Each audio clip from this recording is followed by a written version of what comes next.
এই ইলিশ মাছটা আইবুড়ো ভাতে দেবো। ভালো হবে তো এটা দিলে? এক নম্বর। হ্যাঁ, 1500 টাকা কিলো নিলে যদি খারাপ হয় 2000 টাকার কিলো তো আছে। 2000 টাকা কিলো বেশি, 1800 টাকা কালকে ও কম নিলে আমাদের কাছে। কালকে 1800 টাকা কেজি বেশি। দাও দাও, কেটে দাও। ভালো মাছ দেয় দাদা।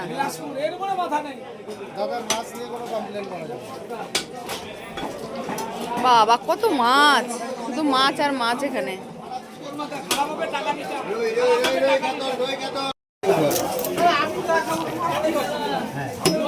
টাকাদের মতো নিস দিয়ে দিয়ে চলে